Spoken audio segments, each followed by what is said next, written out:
নমস্কাৰ জনালোঁ সকলোকে। মই এটি নতুন ভিডিঅ'ত লৈ আপোনালোক সকলোকে স্বাগতম জনাইছোঁ। আজিৰ ভিডিঅ'টো ৰাতিপুৱা ল'ৰাক স্কুলত পঠোৱাৰ পৰা আৰম্ভ কৰিছোঁ। মানে ড্ৰেছ পাতি পিন্ধাই দিলোঁ। মই একেবাৰে গা মূৰ ধুই মেলি আহিছোঁ।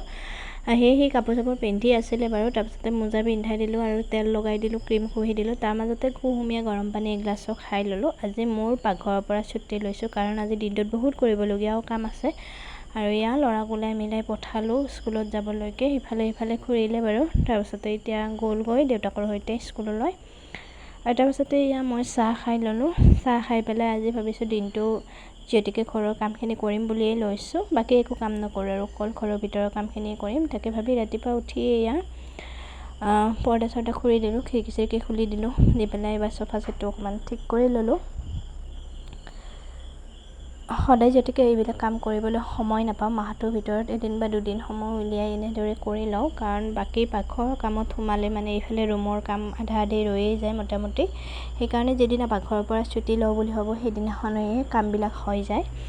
আৰু সেই ভাবি গোটেইখিনি ঠিক ঠাক কৰিলোঁ। আনফালে সৰু টেবুল এখন আছিলে ছাইডত ল'ৰাৰ কিতাপবিলাক থোৱাৰ কাৰণে, তো তাকো ঠিক ঠাক কৰিলোঁ। সি যি কিতাপবিলাক লোৱাৰ পিছত সিঁচৰিত কৰি থৈ দিয়ে, তো তাৰ কাৰণে। আৰু এতিয়া এইখিনি ঠিক ঠাক কৰি আকৌ এইখন টেবুলত কিতাপ আছিলে তাকো গুচাই মিলাই থ'লোঁ। থৈ পেলাই টেবুলখন ধুনীয়াকৈ পাৰিলোঁ। আৰু এই যে ফুলখিনি দেখিছে, মাজে মাজে এটা দুটা ফুল বনাই থাকোঁ বাৰু মই। আৰু সেইকেইটাকে এনেদৰে ধুনীয়াকৈ সজাই মিলাই থৈছোঁ। তাৰপাছতে আকৌ বাকী কাম আৰম্ভ কৰিলোঁ, ঘৰ পাতি সৰা মোচা। ৰাতিপুৱাৰ ভাগত যিমানেই দৌৰা দৌৰি হয় সিমানেই ল'ৰাক স্কুলত পঠাই মিলাই লৈহে আজৰি হোৱা যায়। আমি মাকসকলৰ চবৰে এনেকুৱাই হয় বাৰু।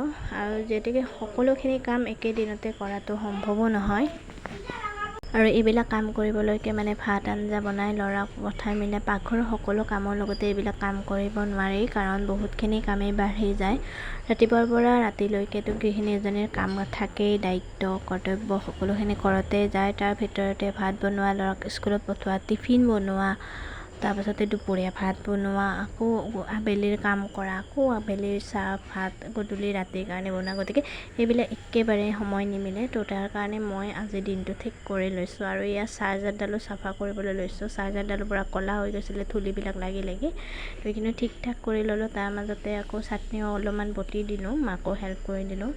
তো তাৰপাছতে এইখিনি খিৰিকীৰ যিহেতুকে ধূলি বালি পৰি থাকে, বাহিৰৰ পৰা এইকেইদিন বতাহত পূৰা ধূলি চুলি উৰি থাকে, পানী চানী লাগি থাকে, মানে আচনিয়ে পৰি থাকে ন বৰষুণৰ কেতিয়াবা। তো তেনেকৈ মানে একেবাৰে ফ্ৰেমকেইটা ক'লা পৰি যোৱাৰ দৰে হৈছিলে। তো এইবিলাকো ধুনীয়াকৈ মুচি গাচি দি আছোঁ। মানে কি হয়, এইবিলাক কাম সদায় কৰিব পাৰিলে ভাল, কিন্তু সদায় নোৱাৰিলেও মানে সপ্তাহত বা মাহত যদি কৰি থাকোঁ তথাপি চাফা চুফা কৰি ৰাখিব পাৰি। তো এইখিনি কৰিলোঁ।